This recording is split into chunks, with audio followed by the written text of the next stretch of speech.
All right, well guys, thanks for being here for our audio post-production tutorial. My name's Rusty Earl. We're going to be doing a short video on this, probably about 15 minutes is all. And we're talking about the second part of audio production, which is what you do after you've captured your audio. So the hope is, if you did things right, you're probably already 90% there where things are hopefully sounding good. If you've captured some natural sounds, or if you're capturing just dialogue, hopefully all you're trying to do is fix little things like compress it so it's the same level, or get some of the background audio out of there if that becomes a problem for you. Really, people sometimes look at audio post-production as a way of, can I save something if I absolutely had to? So if you start off like I did 3 or 4 years ago saying audio post-production is worth investing in if I can save something I really need, now hopefully I'm at that point where I want to work with something where it's 90% there and I want to try and just make the edges a little bit smoother. So as far as our presentation tonight, we're going to talk about free effects and natural sound, some free resources to get some of this stuff. So here in the Catalyst, in our productions, we use a couple different places to purchase music. And obviously when you have a budget, you don't worry as much about that. But for this film festival, if I was trying to find a free resource, that second paragraph down that says incomputech.com is a wonderful source. It has thousands of songs on it. Recently he started charging for those for certain songs, but it's like $6 for a whole licensed song. So very doable. Same thing if you're trying to make some money by making a commercial. It's harder to find tracks nowadays that don't cost an arm and a leg. And so some of these other sites like Premium Beat and The Music Bet are a good option for that. As far as our workshop goes, we're going to go through some of these websites to talk about where to gather these things, but we're also going to talk about how to sweeten audio that you already have. So on my desktop here, I have the promo video that we put out recently for this film festival. And the challenge was we took nothing but stock video that came from a free website. And because it was stock video, it did not have any audio embedded within it. So looking at the timeline here, anything you see down here that's in blue, this is our actual video effects. Anything that's in green is some type of a dialogue or audio effect. Now, it doesn't matter whether you're using Adobe or using Final Cut or some other editing system. As long as you know what your tracks are and what you're trying to edit with, that's the starting point. So I'm going to go and play for you a few seconds of this. If you notice down here in the grayed out part, that is the dialogue. I've purposely muted it because it's my voice and it's terrible. So we'll try this first.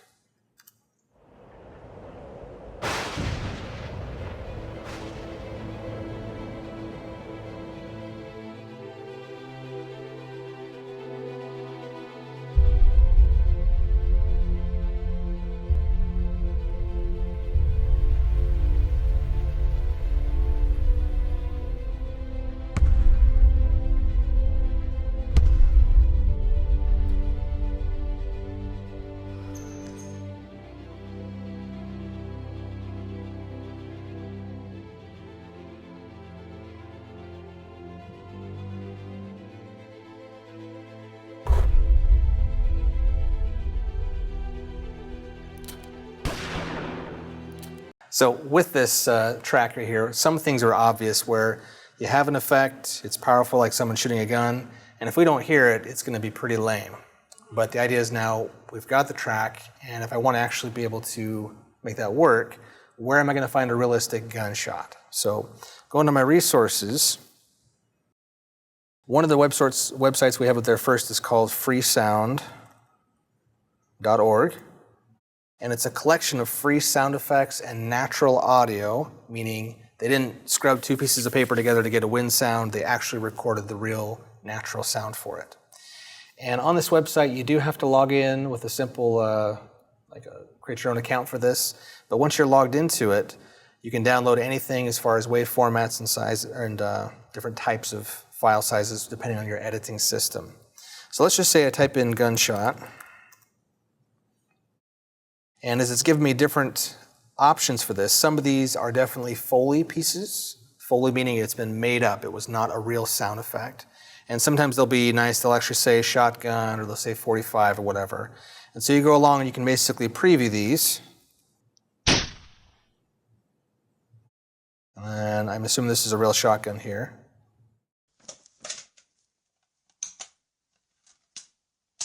As I'm hearing something I kind of like, I can say, well, with this, I know I can at least change the volume with it. That's our gain. We can raise it up and down. I can stretch it out like a slow motion piece. I could change the pitch by making it longer or shorter. And I can do things to raise or lower the bass level with it. But this is kind of a good starting place to say I'm going to download some Foley sounds or some natural sound. And as I begin placing it, I can move it around anywhere on my timeline. Yes? I feel like for people who are in the 48-hour film festival, they might run into the issue if they're filming outside, they're filming a scene from 2 different angles, and so every time they make a cut in post, you can hear the sound of like just the background noise cutting with every single camera angle. So on a website like Freesoundorg, are you going to be able to find maybe just a background fuzz to keep some consistency? Good. So depending on where you get the sound, you can type in room tone, room noise, or hopefully when they've recorded most of these, they actually give you about 5 seconds of background noise before you get it. But that's a really good point because especially when you're recording interviews, it's very common to start chopping away everything except for just the dialogue, and then you lose the background natural sound. In some editing platforms, Final Cut for example, it actually gives you some pretty good background noise. So if I was in Premiere or Sony Vegas or Avid, I could do a search in here, and just to show you that it exists, instead of Final Cut Pro sound effects, I could type in room, and right there is one that says room tone, and you'll have to listen to those to see what they sound like. But if you need something that has static or something like that, you'll have different examples of that. Yeah. Going back to our goals here, if we have recorded sound or we've begun to gather sound, if our goal is to have it 90% there and then we want to change it, one of the first things is knowing what should our audio levels be set at. So the going consensus right now, which is not a great consensus, but the going consensus is that on web, when you master out your overall volume, you don't want it to peak above -6 dB. So looking inside of Final Cut here, on the right side of my screen, you can see where the audio levels begin to peak at. And as I play through some of this, we've got music playing in the background, which right now is staying somewhere around -20. But as we come to different sound effects, surprisingly, the gunshots don't quite peak quite that high. So some of the times, it's the sound you hear that sounds like, according to my ears, it sounds pretty loud, so it should be up there. And sometimes it doesn't sound that loud to us because it's a bass rumble, but it's actually crazy high up on the scales. So my first observation to you is that when you go to master something on the web, it's a lot more forgiving. You can do things where it peaks above certain points. But in general, if you were to watch a Hollywood blockbuster trailer, they're going to set it around -6, clear up to -3 because they want it to stand out on their YouTube sites and things. Whereas if I was going to put this on a DVD and I want to master it, or like a TV broadcast, the export, when you send it out, is going to be closer to -12 dB. And the reason for that is they want to be able to set everything at one consistent volume so that if someone's flipping through the channels, they're not getting freaked out by things. But obviously, TV commercials tend to jump up higher and higher when the commercial comes in. When it comes to ratios, let's say as we're going through here, we have all this Foley music. So looking at some of these, here we have this rumble whenever the basketball hits the ground. And I'll crank this up a little bit louder for you guys.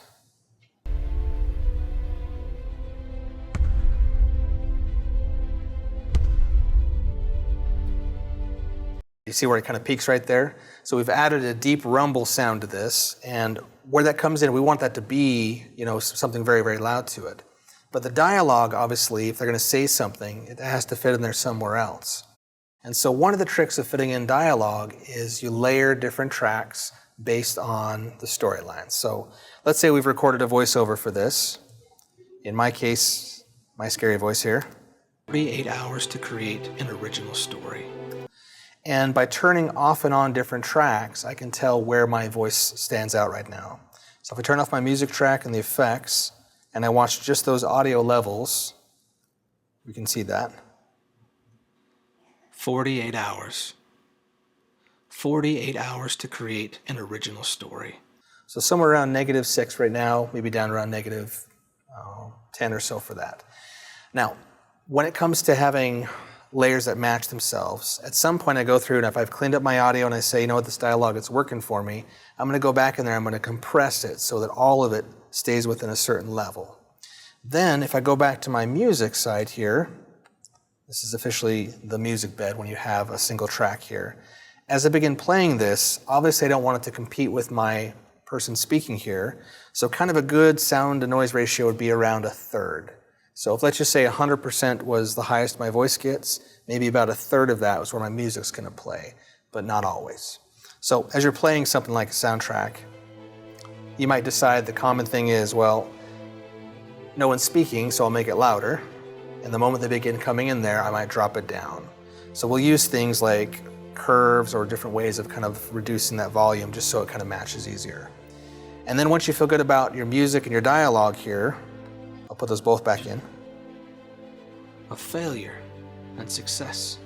Now if I feel good about those two audio levels, then as I begin putting in my sound effects, I might just keep those two on the whole time just so that I'm constantly comparing it to the first two right there. Okay? But either way, when you're looking for the master volume levels, again, you don't want to be peaking above this level here, whether that's -0 on your level or if you're using some other program, it could be negative or at -3 for its threshold. But you want to have kind of a consistent level for each of your different layers. So let's say as we're going along, we have a piece of dialogue that is less than ideal. And we're going to pick on this piece right here. So actually I'm going to, let's see here, I'm going to copy this piece right here. I'm going to paste it. And let's just say that there's something wrong with this audio here. An end so powerful that only you can tell it. Stories of competition. Now, besides being cheesy, let's just say that I had some background noise behind there. If I was to click on it right here, usually within your own editing system, you have some ways of denoising, decrackling, depopping, whatever you want to call it, that are built into the system. Inside of Final Cut, for example, I can go into my audio, and within its own audio enhancements, it has one of these that says background noise removal. It's pretty rudimentary, it's like iMovie. It'll do something for you, but it tends to deteriorate everything with it. So if you're trying to rescue a piece of dialogue, that voice should be pretty clear with everything else being kind of the same. Occasionally you'll get lucky, like there's a hum noise in the background, and it will take out whatever that frequency it is. But more often than not, you'll have some sound you're trying to retrieve and take it out entirely. So for our workflow with this, I'd actually send this over to another program called Adobe Audition. So my way of doing this is I'm going to go ahead and export just this one piece here.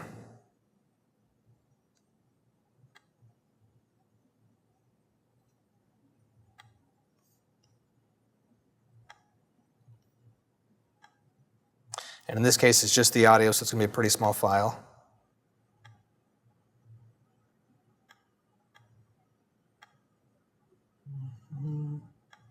And whenever I do this inside of Adobe, my tip to you is do it as a waveform.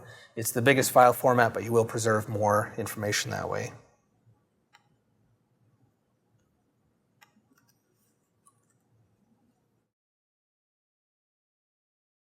Okay, so pretty quick, that'll export that whole piece right there. Now, I'm going to go and open this up into Adobe Audition. I'm going to import that, and for those of you who've been used to using Adobe products and things, same kind of command keys, and really all I'm looking for with this is to apply one specific tool to it. So if I didn't have this tool here, oops, I just say File, Import File, and then right there on my desktop I should see one little file format, which is a WAV file. And it's brought it in, and in this case, it's already begun to analyze it. So when I look at this right here, I actually can see some background. And depending on the tools you have on here, this is the one I recommend showing, which is your, they call it the spectral frequency display or the spectrometer. And what this does is it gives you a vertical height, if you will, to show you where your dialogue is at, but it also gives you some visuals to say there's issues here. And one thing I can notice right away is down here I can see some spectral, what they call spectral decay or spectral noise. And if I was to just simply select this, just that range right there and push play,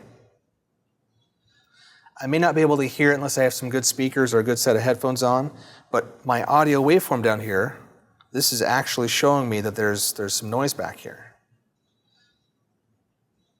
And that last little bit, that's me inhaling to say the next line, right? So if I had an issue with this, what I could do is go inside of my windows here. Let's see. Excuse me, my effects. I'm going to go down here to noise reduction. And one of these says adaptive noise reduction. And in a long event, that might do okay if it was one consistent noise like hum in the background. But we actually want to isolate this and get some of that out of there. So we'll go and say noise reduction process. And the first thing it wants me to do is it wants me to give it a piece that I think is just background noise to get rid of it. So I'm going to go ahead and zoom in a little bit closer here. And I'm going to go and select a version right here that I think is just background noise. Okay. I then go over to here and I'm going to give it a capture noise print, or basically a selection of that for it to see. And when you first see this, you might think, oh my gosh, that's really complicated. Look at all these different colors. What do I do with that? But this is just basically saying from here to here, this is the different types of noise prints that we see within this. So just for some basic, simple settings, I typically say set the noise reduction for around 70% as a default, and the reduction somewhere around 20 to 30%. And before you click go and apply it to everything, you can actually go over here and push play, and it will give you a preview of what that does to your audio. Okay? You'll notice down here, it's actually showing you kind of a preview saying it didn't get all of it, but it got out most of it. Okay? The other cool thing is you can click over here now, and without applying it yet, it will still continue to preview, and I'll actually push play here to see what it's done to this. Failure and success. Stories about enemies and heroes. Now, I'm actually okay with that, but there's definitely sounds I'm still picking up. So I'm going to click over here, and down over here I'm going to tell it to apply that to the whole clip so far, because it's not affecting my voice, it's just going to affect the background. Okay, and that was done. It was real quick. Now, if you notice, there's a lot more holes in this. It's almost like this black is kind of eroding away at that, and that's actually a good thing. That's fine to do that. Other things I can do as I go along in this, I might see that I've got actual noises, like this little line right here. That could be a smacking of the lips. It could be something where I bump the microphone. So if I just select it and play it, I can hear something in the background there. And there's other tools. If you do some tutorials from Adobe, there's some great tools there. I could actually take this little lasso tool here, and if I thought it was something very specific, like the noise of a bird or a dog, I can lasso that. If I hit backspace or delete, everything that was within that lasso is completely gone. So that's one way of doing it. You can also go over here, and there is these brush healing tools.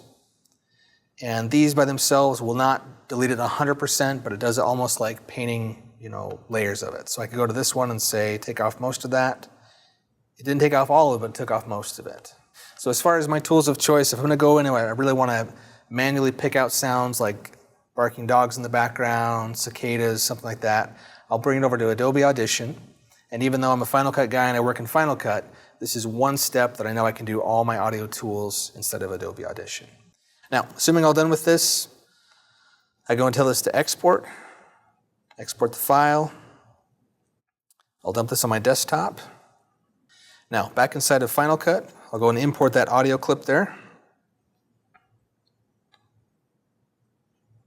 There it is, so audio waveform number 1. Bring it back in here.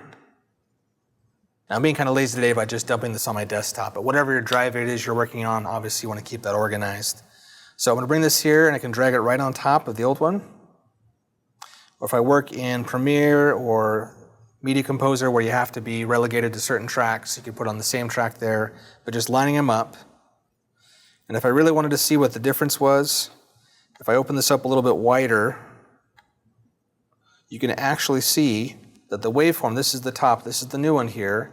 If you notice how it doesn't have a bottom to it, it just kind of drops off. But this appears to have some type of noise running throughout. So this is our denoised one, and this is our original here. All right, so we've talked a little bit about denoising, cleaning up background.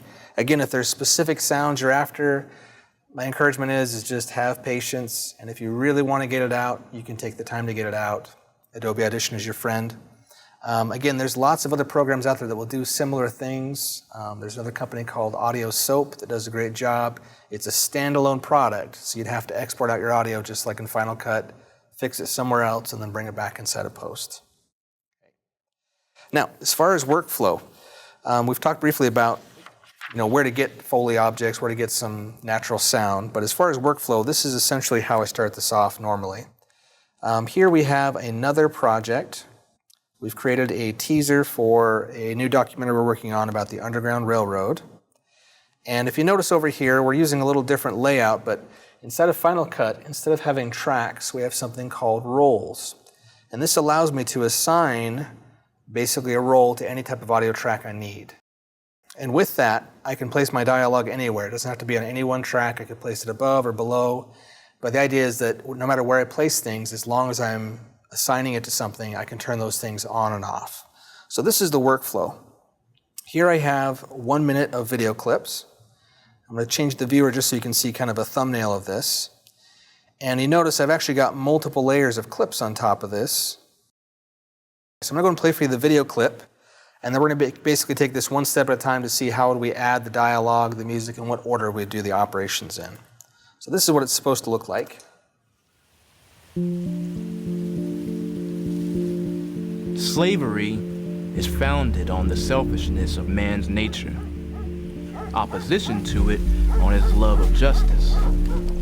These principles are in internal antagonism, and when brought into collision so fiercely as slavery brings them, shocks and throes and convulsions must ceaselessly follow. Forced from home and all its pleasures, Africa coast I left forlorn, to increase a stranger's treasures. Oh, the raging billows born. Men bought and sold me, paid my price in paltry gold, but though they have enrolled me, minds are never to be sold.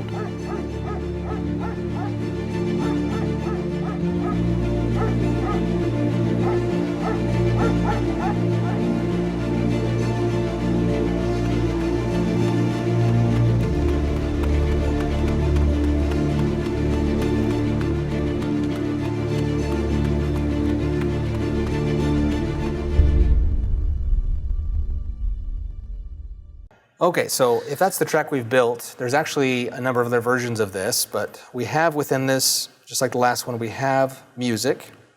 And I'm going to change this up one more time just so you can actually see the audio waveforms. And you can see within my track I've been playing with two other versions of the same song. So this is the version that's currently playing. This is another version which was 60 seconds. And then going down further, I have some tracks that are just sound effects. So if I turn these off here, anything that's gray now, that was a sound effect that was added. And then I have a roll here assigned just for voiceover, because our talent here, Chris in this case, he did a voiceover recording of it. And just to give you an idea of how simple this is, in our case, we took him down to the studio and used a shotgun microphone. But let's say I shot this with something really simple like an iPhone, a GoPro, or something like that. It'd be easy enough to go back later on and get some type of plug-in microphone like a USB mic and to record a voiceover for the whole storyline and then simply go out there and get my effects and my music. So people sometimes get really caught up by the fact they don't have professional microphones, and I would just encourage you to think kind of outside of the box by saying I can gather the audio I need from somewhere else. I just have to worry about filming the right story in front of it. Down here below, the grayed out part now is the voiceover. And I actually want to listen to just that part first. Forced from home and all its pleasures, Africa coast I left forlorn, to increase a stranger's treasures. Oh, the raging billows born. Now that's the first part of two pieces of his dialogue that we recorded. If you notice as this plays back, it stays at a consistent volume here because we've already compressed it. But as I play it back, just watch one more time and see that the view... From home and all its pleasures, Africa coast I left forlorn. It's peaking somewhere around -6 right now. To increase a stranger's treasures. Oh, the raging billows born. Now, just to show you this here, again, to me it doesn't matter what you use to edit this with, but when I click on it, inside of my inspector here, it shows that I've added a compressor. And without making this too complicated, the compressor is simply a way of peaking off the top and bringing up the lowest parts of the bottom without adding too much bass to it. Some different types of compressors out there actually say limiter or a hard limiter, and it doesn't bring anything from the bottom, it basically just chops off the top once you hit a certain level. There's pluses and minuses to both of those, but what I would encourage you to think about is whatever editor you use, look for the audio settings that give you a type of compressor. Now, just to show you what this was before, I'm going to go and click on this and take off the compressor setting. And now as you watch this, you can actually see the waveform drops a little bit. I'm going to play this back for you now, and we'll look at the actual peaking over here to the right. To increase a stranger's treasures, oh, the raging billows born. And if you saw that, this was all over the place. Some of it peaked at -3, some of it dropped down here. I'll go back to this again, turn it on. You can actually see that the waveform changes here, and we'll watch it one more time. To increase a stranger's treasures, oh, the raging billows born. Okay, now that looks really easy. I just clicked the magic button and it made it all flat, and you think, okay, I'm done. But the way this works is when you add a compressor setting, I'll go into this so you can see with the basic equalizer here. What you're actually doing is you're setting a limiter threshold that says, I want you to only go to this point, but it's not a hard limiter. It's just going to kind of pad it down, if you will. And then if the person spoke like I do, sometimes the words you start off with are loud, but the consonant sound at the end of your word, you don't hit the D, the T, the S like we should. We're kind of lazy Americans. And so when we don't hit those consonant sounds, the volume drops. And so what it does is you can go over here to the gain, and I can actually raise up the bottom part and bring up the bass a little bit with it, at the same time keeping the highest parts, the gain, down a little bit with this. And depending on what you're using for your program, there is different ratios. All I would say is that you want to start low with this. You know, a 2-to-1 ratio versus a 2-to-2, that compounds how much of a change you're doing dramatically. Okay? The other step I would also say is that before you ever compress, if you ever think you're going to denoise or take things out of the background, do that first. Because otherwise, when you go to compress this, it's going to bring up all the background noise with it and actually make it sound worse. So let's just say we've made our changes here and we're happy with that. We've done some messing around with it. And again, I would really encourage you to take a couple pieces that you've actually recorded and really mess with it first till you feel comfortable with the controls. And then once you've got that there, now you can begin to add in your order of operations perhaps the music track next. So going back here to my viewer, I'm going to change the look of this one more time. This is more of a traditional track. And you can see everything's grayed out because I'm not showing the videos. There they are. Now I'll show the dialogue, which is if there was anything recorded in the natural sound, it's there. I'll add the music, but I'm not going to add the effects just yet. Okay? So down here, this is my music track running throughout, and so is this one. Slavery is founded on the selfishness of man's nature. Again, going back to what we first talked about, I go along here and as a general rule, I might drop the volume of the music down to about 1/3 of where the person speaks. And if I want to check that, I could turn off the music and play back just the dialogue. Is founded on the selfishness of man's nature. So going by that rule there, if we're peaking around -6, then maybe my music should start off somewhere around -20 and then raise it up slowly to see what sounds better. So I'll add my music in here, take off the dialogue. Is founded on the selfishness of man's nature. Voiceover.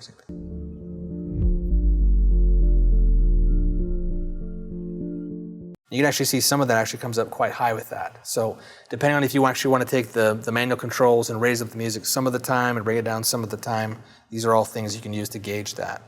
Once I'm happy then with where the gain is set for the music and for the volume, I feel like it's pretty clean. You can actually compress the music as well as your sound effects, so that if you want to keep the bass in there, but you don't want it to be cranking up over the gain, you could apply some similar compressor settings. But my hint to you is turn off the dialogue and listen to them separately to see what are you doing with that. For our sound effects, when I went to go find some sound effects for this, there's actually one more thing I haven't showed you. And that is that within my recording itself, the way Final Cut does things is it actually embeds any dialogue or sound that was recorded into the actual clip itself. So this is the sound that was recorded when he was running. This is the natural sound, but as you listen to this, you'll find there's a huge problem with it.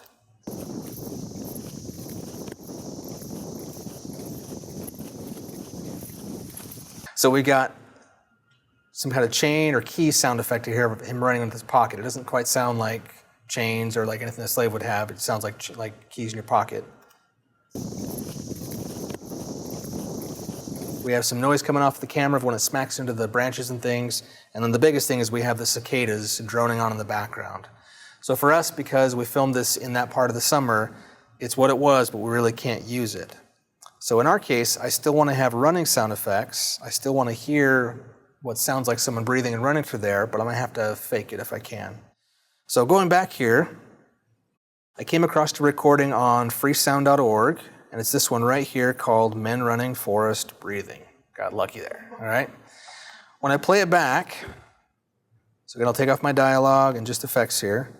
This is just the sound effects, and you'll notice I've got a fake dog barking right over the top of that too.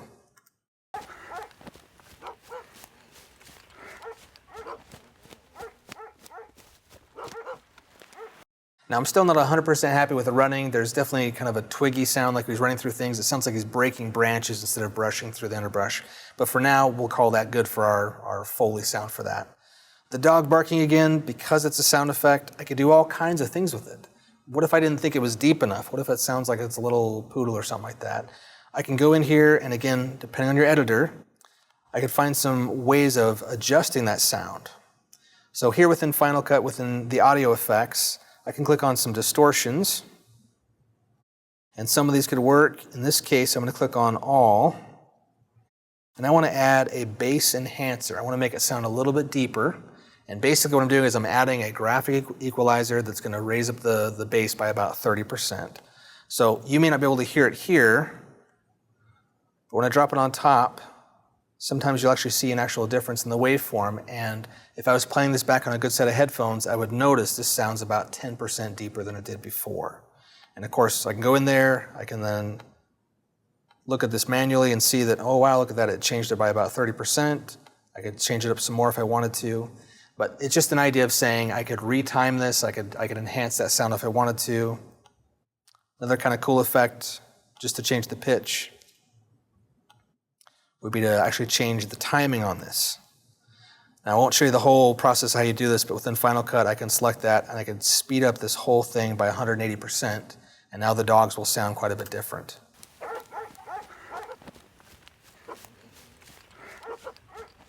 So as far as Foley and adding things to that, once I have my levels set, once I have an idea of how loud I want them to be, now it's up to me to then kind of dress those things up and make it have a certain pitch or a certain feeling to it. Last thing I want to show you as far as voiceovers is just some things you can do to control the environment a little bit. As Tyler talked about, placement of your microphone is really everything. We want to have the microphone as close to the talent as possible without having things interfere with it. So here in this room we have AC that's kind of blasting right now. It will definitely affect the way we pick up audio with this. But let's just assume that I was forced to record dialogue 100% separately. So I'm going to plug in an old-fashioned blue microphone here.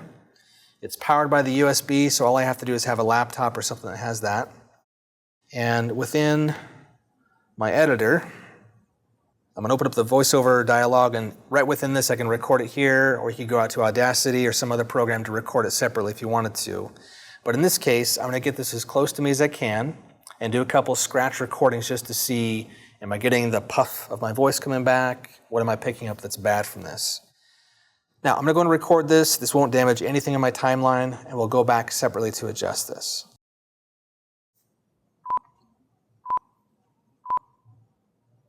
The year was 1854. I was but a lad. All right, now, the audio track itself was recorded somewhere on here. Okay, there's our voiceover. So here's our audio track.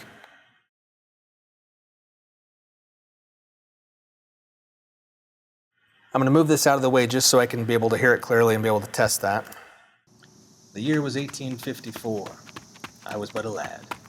And looking at it right away, I can actually see that the audio levels is quite low. It's down to like -12. The year was 1854. I was but a lad. So, changing my viewer again, I can take a look at this and see, is there background noise I want to remove? Do I want to compress that? And again, depending on the editor you use, you have a lot of tools at your fingertips, even in something minimalistic like iMovie. So let's say, for example, I've recorded the same person's voice, but I recorded it in 2 different rooms. So one room's got a lot of background noise, it sounds really echoey, for example. The other room was outside or somewhere in a smaller space. Sometimes you'll have the ability to click on something and say, I want to match the audio. And so, I'm going to find that here. So within Final Cut, this one just says match audio itself. I know there's similar tools in Premiere, but I could actually take the one clip and it'll say, well, what do you want it to sound like? And I could go to the other voiceover, click on it, and it's going to apply basically a graphic equalizer that analyzes the first clip and says, it looks like the bass was deeper here, the treble was higher, and it can actually try and copy that over. It's not a one-size-fits-all, but it's actually a really great way of trying to include the imperfections of one recording and include it into the second recording. Okay? So that's all I have for now. I hope I've given you guys some new tools and at least some resources where you guys can look at how you can affect the audio better within your recordings. Again, keeping within that rule that you're trying to capture 90% clean audio before you ever try and rescue something that wasn't there. So, thanks.